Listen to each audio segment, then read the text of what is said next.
Yo, yo, boss. Where am I? Yo, it's you guys again. What's good? Welcome to a brand new video. It's been a while. Well, not really, but either way, welcome back. So today, I thought we'd talk about a subject which I think is kind of interesting, which is the secret zones in Pokemon. See, we've talked about this in multiple videos. There are some interesting, secret zones they might bring back in the upcoming games, Pokemon Legends Arceus. But before that, this first.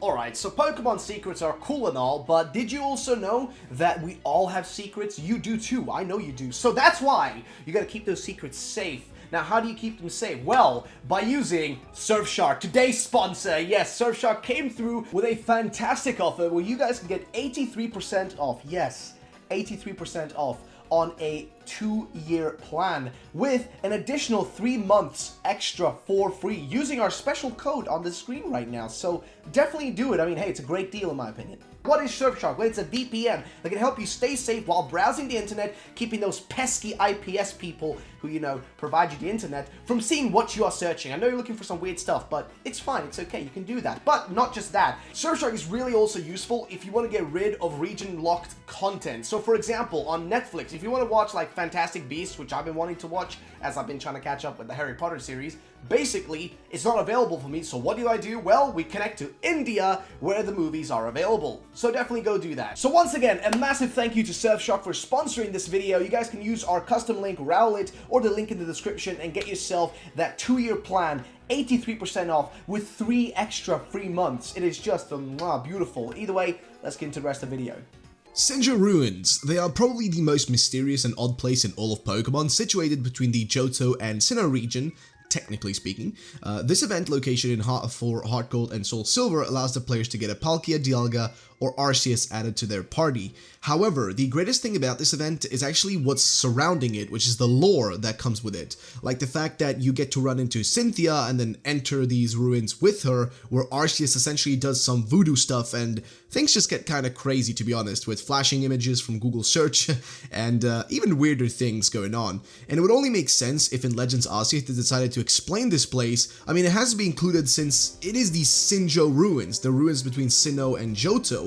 So they are ruins from the past, and they should be there in the present of Pokemon Legends Arceus, and should be more explained, just in my personal opinion, as it is an area that we never really understand why it's there to begin with, right? Like, there's no explanation for it, so it only makes sense that they bring it back and explain it further down in Pokemon Legends Arceus. Alright then, so the Flower Paradise. Now, this is another one of those, event exclusive places for legendaries from the Sinnoh games, and to get here, you have to go, through the Sea Break path, and then the Flower Paradise should be at the end, where you will be able to find none else than specifically legendary shaman, or, well, mythical shaman, I guess is the better word to use right here. Now, to actually do this, you need to get your hands on Oak's Letter, which is only available through a old school, Wi-Fi event back in 2009, and now, due to the, lack of there being any sort of, online functionality anymore on these, games, it's kind of impossible to get it. But I think it would be fun though if we got to see the Flower Paradise and just this whole area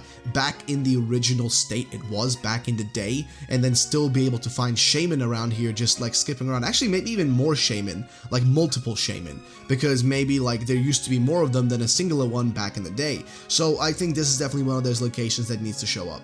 Trophy Garden. So yeah, even more gardens, but Trophy Garden is located just south of Hearthome City. Now, the secret nature of this place is honestly kind of fun, but the person who basically owns this area is the same person who owns the Pokemon Mansion, the big mansion that you might remember, which also, by the way, would be really cool to see. But either way, so it's owned by Mr. Backlot, who is basically a wealthy man who will brag to anyone he meets about the many rare Pokemon he has encountered within his Trophy Garden. However, his stories are definitely less than trustworthy, and it's kind of in the name. It's called Trophy Garden, so it's literally you already know what's going on at this point. But basically, it is mentioned by one of his associates that Mr. Backlot sort of demands that there are rare Pokemon put into his garden, essentially. So it's not really, in its own way a special place, because all the things there are essentially added there by human hands. So yeah, that is a bit strange, but this allows you as the player in those games to get your hands on either Azurill, Mr. Mime, Ditto, or even Eevee.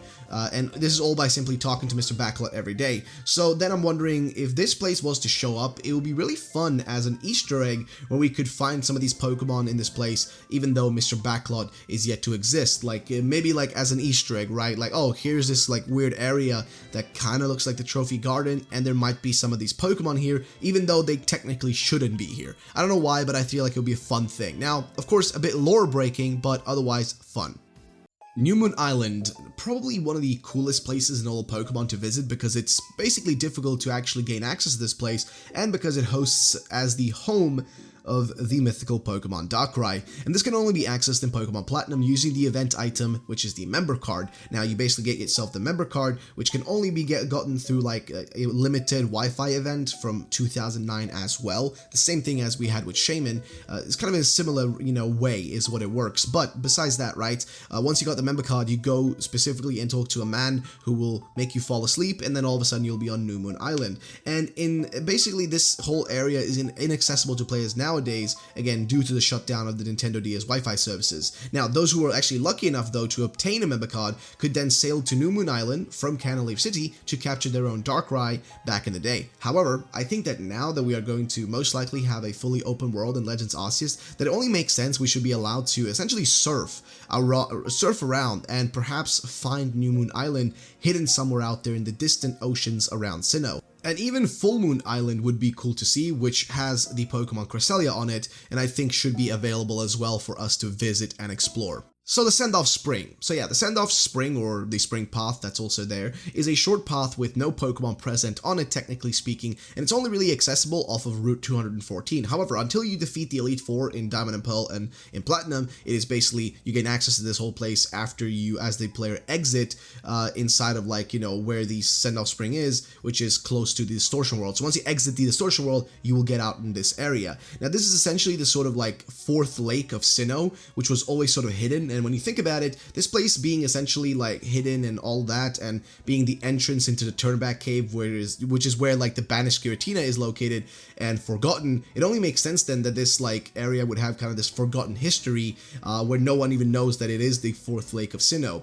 Even though Send-Off Spring is quite beautiful, it is forgotten. And personally, I think it would be a great idea to have us show up there and explore the place, perhaps even getting an early encounter with what would be, left and abandoned in the depths here in the past, right, which is Giratina. So honestly, I think that would be really cool to see. Wait a minute, before we continue, only a small portion of you guys actually leave a like on these videos, and I mean, what do you say, Baby Yoda? Should they leave a like? 光が当たるところには必ず Okay, I mean, he's a bit weird, but you heard him. Leave a like, it really would be appreciated. Which leads perfectly into the Turnback Cave itself. Now, this is the home of Giratina, one of the 3 legendaries from the Sinnoh games, and the one that was banished and left to rot. See, the Turnback Cave is a place where our real world and the Distortion world basically collide, right? A place where, basically the Distortion world sort of bleeds fully into Oz, and it really is only not fully bleeding into our existence because of there being a barrier between the two. But at this area specifically, that barrier is much weaker, and it might be because, well, literally Giratina is here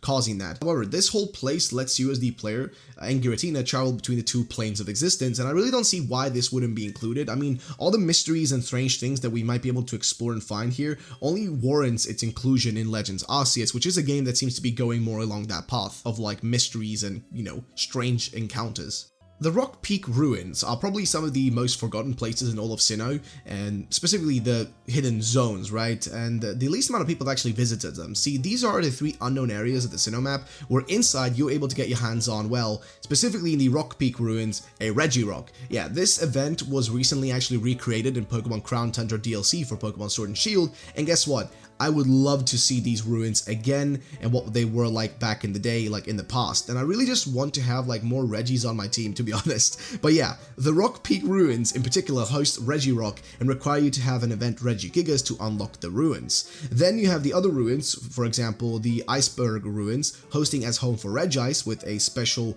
cave up on Mount Coronet. And of course also the Iron Ruins, which are the home of Registeel, located on the Iron Island of Sinnoh and giving you the chance to capture a level 30 Registeel. The underground. Now this one is a bit unfair to include as it isn't really a secret zone, but there are aspects to it, this whole place which are kind of secret. Now I know this would probably be the least likely place they would include because the underground is all man-made, as we can see in the games of Diamond and Pearl, so having them included that far back in time might not be logical. However, Legends Arceus doesn't seem to be based super far back in time, but rather just when like Japan as a literal country opened up it, in its history and started industrializing, or it seemingly, actually set in the period just after that. So perhaps, just perhaps, there is a chance the underground might have already started development in the Sinnoh region by this point, and we could be able to visit it and explore it in that full HD open world detail. Amity Square. So again, not a super secret zone in the original games. I do think it would be cool to see Amity Square though, as it was a kind of a precursor to the return of walking Pokemon or following Pokemon back in Heart Gold and Soul Silver, and it's kind of like a cute little park that allows you to walk with a specific Pokemon and get to go around interacting with your Pokemon through the park and also picking up items along the way. There's also some really strange buildings here, like around this whole place, and I do hope they bring it back, as it would be fun to just learn what this place was like back in the, past, I guess. That is all for today. Drop a like or Baby Yoda will hunt you for the rest of your life.